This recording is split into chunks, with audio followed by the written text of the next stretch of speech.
Hello. તો ઘણા વિદ્યાર્થીઓનો ક્વેશ્ચન હતો કે જીસેટ માટે મેડમ કઈ બુક અમારે વાંચવી, બરાબર. તો જીસેટ માટે કોઈ અલગથી બુક લેવાની તમારે જરૂર નથી. તમારે જે બેચલરમાં જે પણ સબ્જેક્ટ આવતા હતા એના જેટલા યુનિટ છે તેનો આખો સિલેબસ તમારે રીડ કરવાનો થશે, અને સાથે સાથે માસ્ટરમાં જેટલા પણ તમારા સબ્જેક્ટ આવતા હતા એનો જેટલો સિલેબસ છે તે પણ તમારે કવર કરવાનું થશે, બરાબર. અને જો મોસ્ટ આઈએમપી હોય તમારે જીસેટ માટે તો એ પ્રીવાયક્યુએસ ક્વેશ્ચન છે, બરાબર.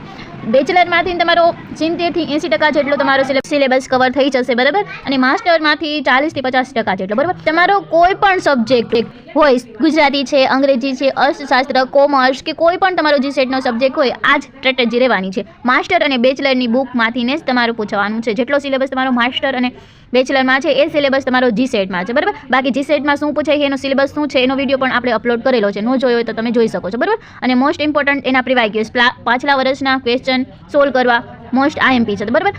ટૂંકમાં તમારો કોન્સેપ્ટ ક્લિયર હશે એટલે તમે જીસેટની એક્ઝામ તમે આસાનીથી આપી શકશો, બરાબર. અને કોમર્સ માટે તમારે કોઈ બુક લેવાની જરૂર નથી, કારણ કે આપણી ચેનલ ઉપર 2026 જીસેટનો સંપૂર્ણ સિલેબસ કવર કરવામાં આવશે, બરાબર. એક્ઝામ આવશે તે પહેલાં આપણે સિલેબસ સંપૂર્ણ પૂરો કરી દેવાના છીએ. તો આજે જ તમે મારી ચેનલ સાથે જોડાઓ. C you soon in the next video.